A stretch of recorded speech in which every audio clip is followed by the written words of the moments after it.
Hey guys, this is DFD, aka Dark Frozen Depths, and this is technically more Kamihime project, but we're doing something a little bit different. Now, it's come to my attention during the last event that we had, which was the St. Nicholas event. Not everybody tends to have a decent strategy when it comes to these events, and that's where things can sort of fall apart, because I have seen a few raids fail, and then on top of that too, I tend to see a very frequent case where there's nobody removing debuffs off of St. Nicholas, so she ended up nuking you so hard it wipes out a character instantly, or even the entire team. So that's the whole thing. You have to prepare accordingly for some of these events, and hopefully this will help you out a little bit with that. And I've already gone over this a little bit, so I know quite a bit about what the event's about to come up. Also, I should mention that this is from the Japanese wiki of Kamihime project. I'll post a link to this exact page, so you don't have to go looking for it. That will be in the description. But anyways, this next event is a Fortress event. I don't know how to really say anything else, because Google Translate isn't exactly 100, but it's enough to get the job done in this case. Especially considering the fact that these guys got it January 1st. We're getting it December 31st, so we managed to get it a day earlier, but they're like a year ahead anyways. But anyways, this one, it's a raid event. You can tell right here, because there's all this Ragnarok stuff right here that you need. AP items to get in, same case with Expert. Also, raid events tend to give you less rank points and experience per run, so if you're trying to grind for that, there's better places. Definitely go for the Sunday quest, where you can get rank points and experience that way.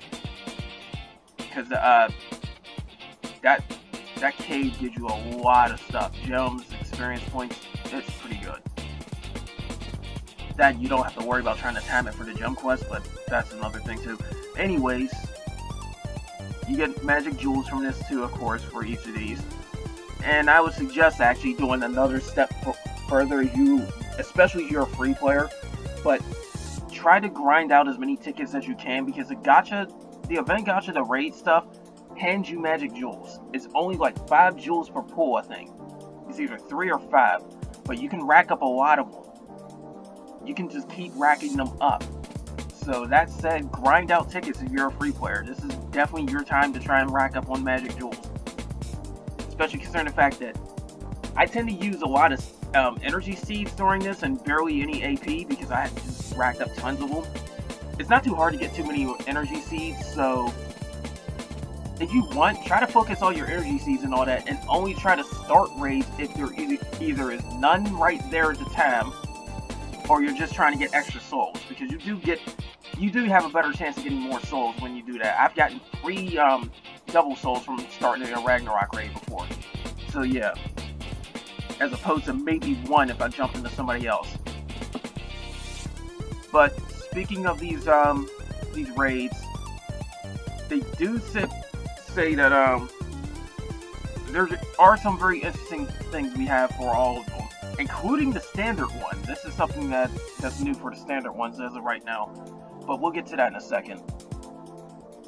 This Adolin, I don't know how to pronounce that name, plus it might be different in our version, but when she's fully max limit broken, she gets a 45% attack power increase to water characters. That's more than any event Adolin we had so far. So, like any water event Adolin, we managed to get maybe 40 max. But honestly, if you have someone like Jorgamonger, or I got Veritra all the way up. Like, they're pretty good to sip and keep instead of this one, because I know Veritra's got 30% attack power and I think 30% burst damage increase, so she can really help you nuke. But and Jorgamonger gives you the HP increase, so you might want her. And it's only 5% less. But anyways, this one gives you a 5% more than any other water event I've seen thus far. So unless you happen to pull one from the gacha, I pulled Fenrir. You're not going to get higher than that right now. However, she also comes with a summon effect where she'll give you a fire damage reduction that's actually larger than Jack Frost. But here's where it's a little bit different between her and Jack Frost, which honestly I still prefer Jack Frost anyways. Jack Frost gives you a smaller fire reduction that's never removed because it's part of her Idoan effect. It's not her summon effect. So that said, you'll always reduce your fire damage. What's more is the fact that Jack Frost also comes with an ability that's just like Raphael, which is one of the light SSR Kamihime I got. I think there's another few that did it too, even an R1, but it removes a charge off the enemy's burst gauge. So, say they did one turn and got one dot, there's a chance that you can simply remove it right back with Jack Frost. That's why I prefer Jack Frost. She's 5% less attack, but comes with some better stuff, honestly. I'm not too sure about stat-wise, but again, you can get this Idoan if you want, because she's actually pretty decent in the HP department from what I've seen. I think she gets like 700 and something max when she's level 100. And that's without the plus-ups and all that. But it's up to you, really. I mean, if you have Jack Frost and maxed her out, then you're probably better off using her. But I would still try to get this one if you don't have a whole bunch of level 100 Idoans or so. Because, of course, you want to try and get your stats as high as possible. Me, for certain, is going to get at least one copy of the SSR, Idoan, and weapon because of the simple fact that I tend to do that from every event anyways. Speaking of the weapon, this is the first time we get a Pride weapon that's not part of a Union event. And it's a water axe. We just got a new soul character called Hercules. They can use this. If I remember correctly, Hercules and the two that's right below them use axes and bows. If I remember that correctly. So that said, you got something that they can use. I could probably finally do Siegfried on my water team now. But the thing is, it has a crap ton of attack power. It's a Pride weapon that isn't from a Union event. So, it's honestly worth getting if you like those. Me, if I happen to get quite a bit of it, I will. Because the previous event I managed to luck out and pull 2 extra weapon copies, so I do have a fully max limit broken weapon from the St. Nicholas event. But the thing is, though, too, I'm not too focused on trying to get Pride weapons for my water team. I want, like, direct attack increases instead of ones where they spike their attack power when they got less HP. Especially since I got a lot of healers on my water team, so, yeah. But I'll still be trying to get that. And then, there's another Kamihime in here, too, of course. I don't know the full details on her, but she's free, so just try to get her. You grind enough, you will have her anyways. Like, the last one we got, Krampus, was actually pretty good. She's very good for when the enemy's under burst, because she can reduce their gauge, she can nuke them pretty hard, too. She also increases her rate up on attacks, so yeah. I'm not sure what this one does, but I'll definitely look into that. Probably at some point at the end of this video. But here's where we get really interesting. Now, when it comes to these battles, first off, you're going to notice something a little interesting about the standard difficulty. We have 2 bosses instead of 1. So honestly, I think this gives you a better chance of getting the entry tickets to expert, but I'm not sure. So you might have a better drop rate. One of them just pretty much has a defense down debuff, but it's not something to worry about too much, especially considering the fact that most players can handle this fight pretty easily. Honestly, if you can't handle this fight, you really shouldn't be thinking about expert or Ragnarok, and you really should go build up your team while you just do the strategy of attacking once and leaving the raid. But that's the only time you really should use that strategy, because you're not getting any participation points that way, which also leaves a lot more tickets. Anyways, this expert one, this is where it gets a little bit trickier. If she's under raging and uses her burst attack, you get an attack down debuff, if I'm reading this correctly, along with a reduction on the chance of doing double and triple attacks. So it really gets your attack power. More so considering the fact that it's like 3 debuffs. So if you have somebody that can heal buffs off your team, you're going to need quite a few of them. Honestly, for me to counter that, I need 2 characters off my water team and 1 off my light. So that, or I have to break out a soul that can do it. I think it was Vivian that actually did it. I think I got her skill. But yeah, that's the thing. This hits you with 3 debuffs, so you're likely not going to end up removing them. So your best bet's just to pretty much avoid the attack altogether. So save your burst for when they're in raging or whatnot. Unless you have something like me where I got TYR and Siegfried, I can just stun nuke them.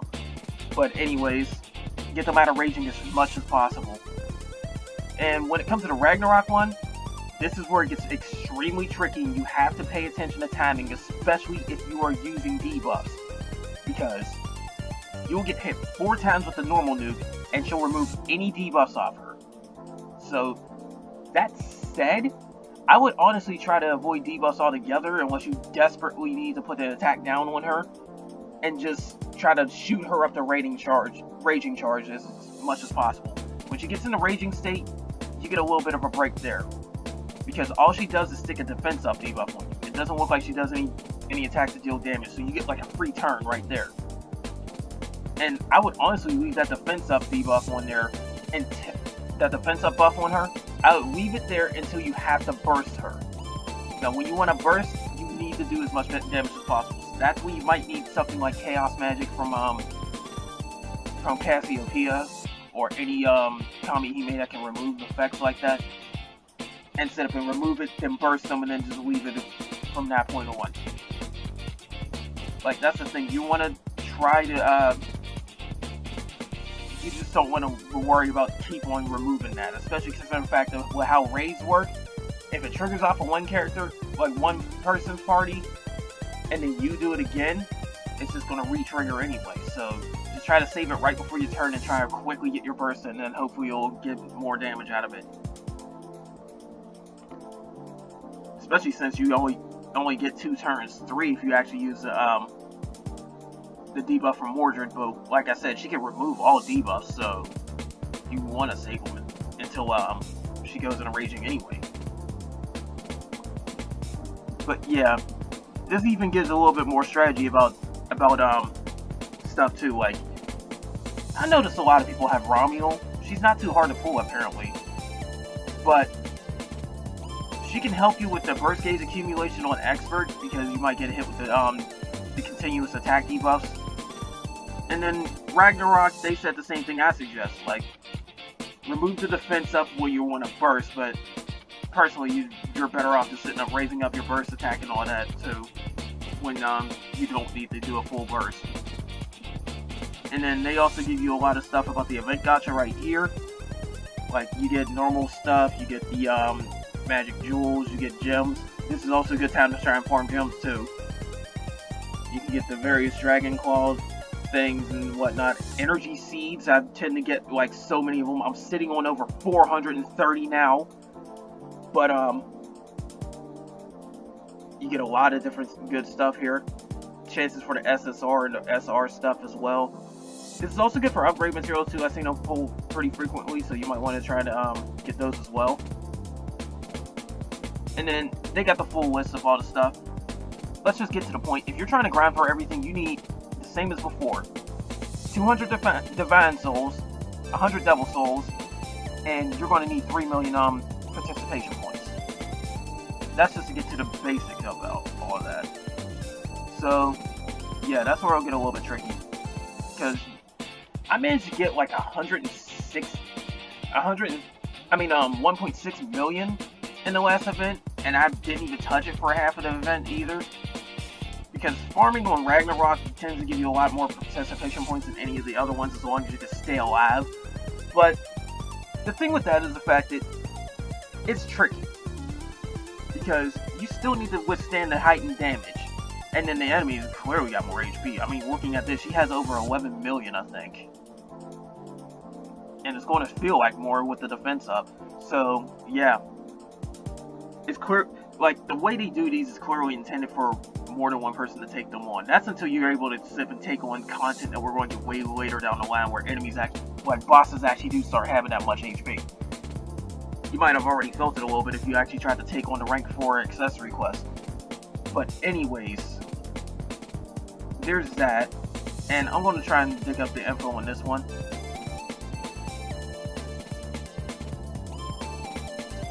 Yeah, I think this is, yeah, that's the weapon. I think this is our Kamihime. Yep. Yeah, so she's a light-based one. And getting on to the bigger point, attack up for everybody, ability damage up, and burst gauge up. She's actually a pretty good support, so yeah, definitely try to get her. Unfortunately, her burst gauge is only like, it's like a 9-turn delay, but wait a minute, it also says this interesting little ability, burst gauge up when abilities are used.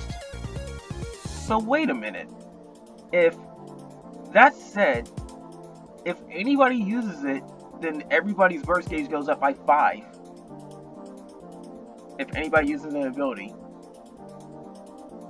Okay, that's... I think I found a very good one for my light team.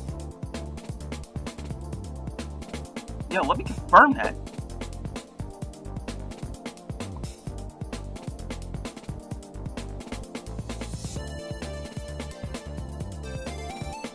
Oh yeah, definitely get her. She alone adds 15 points to the burst gauge, so if you're packing a team of like SR and just spike all their abilities one by one, this will give you a burst gauge increase of, I think, a total of 70. Just because one of her skills increases everybody by 10. Combine it with Romeo and it's gonna be 20. And then on top of that, I think Michael has it too, by the looks of what they're saying. So yeah, she's pretty good. Okay, I have a new target. And you should too. But yeah, she's pretty good. I don't really know how to say and pronounce that name, but okay. So definitely try to get her her weapon, which also happens to be a light hammer. But yeah, that's an interesting little thing. Also, just some sad stuff too, because we don't even have any of this content yet. But as you see over here, there's 3 things I'm just not going to click on. First off, accessory quest. You think rank 4 is hard? We got rank 5 coming on in pretty soon. Well, not soon, but later down the line. So yeah, rank 4 is already tough. But rank 5 is going to put it on the same level as another thing that I see over here on the set called Guild Order. Guild Order is going to be the hardest content in the game, as far as I know. At least up until the Tower of Malice, because that might be more or less harder. But Guild Order is going to be even harder than the rank 4 accessory quest, and we're going to end up getting accessory quests eventually that will set from be rank 5. And rank 5 ones will match the level of Guild Order. This is why I keep saying prepare your teams accordingly. You might want to farm gacha to try and get plus up stuff. You might want to farm gacha to try and get weapon skills up. You're definitely going to want to try and get level 100 add-ons, level 125 weapons, all of it. Now, a lot of people notice that I do have a lot of SSR in my inventory. A lot of that came from events. So if you're diligent on events, you can get that stuff. I didn't get all level 125s, but I got quite a few weapons that can reach 100. So yeah, and then on top of that, at Dolan's, I've gotten quite a few that reach 70 or higher. I got like 5 or 6 that can reach 100. But that's the thing, you gotta grind. You really have to grind. I can't imagine how many elixirs and energy seeds I've burned through already, and I've already got like 400 energy seeds sitting in my inventory. But that's the whole thing. And then on top of that, the Tower of Malice is where you might want to sit and try and pull a lot more. Because the interesting thing with Tower of Malice is the fact that it starts off, I think, around expert level difficulty, but then eventually scales up to Guild Order difficulties the further you travel through the tower. And the biggest catch, when you use a Kamihime, win or lose, you cannot use them again for that day. Which means you have a 24-hour wait before you can sit and use them again. So this is where you need to get a lot of characters. I have 91 Kamihime. This is going to end up making 92 when I do this event. It's going to guarantee me to have at least 92. So you want to get as many characters as possible, build them all up. Now is the point where I've actually sit and say that thanks to the accessory quests and the fact that we have different types of weapon and Adolan stuff that pops up every day, you might want to spend some time doing that. Especially considering that the raid event is going to end up using BP more than AP if you're jumping into other people's stuff. So, that said, you're going to want to try and build up your characters. Not just to try and handle the event content, but also some sad stuff we're going to get as well. Like I said, guild order is going to be harder than the rank 4 accessory quests. Accessory quests themselves are going to get harder. Tower of Malice is going to end up getting harder than what we have right now. So yeah, you're really going to want to try and build up and strengthen and everything. This is also why I say that when it comes to this event, grind out magic jewels, especially if you're a free player. It will help you down the line. So anyways, I've done this little strategy for about 21 minutes. Hopefully you're not tired of hearing me talk or anything, but that's all I have for this, and I'll try to do this a lot more, because the thing is, it helps to have strategies and whatnot. So that said, that's all I have for now, and I'll definitely be posting more videos of this too, because you know I always do want to at least want an expert if I don't do Ragnarok, but I'm going to do Ragnarok. But anyways, that's all I have for now, guys. Take care.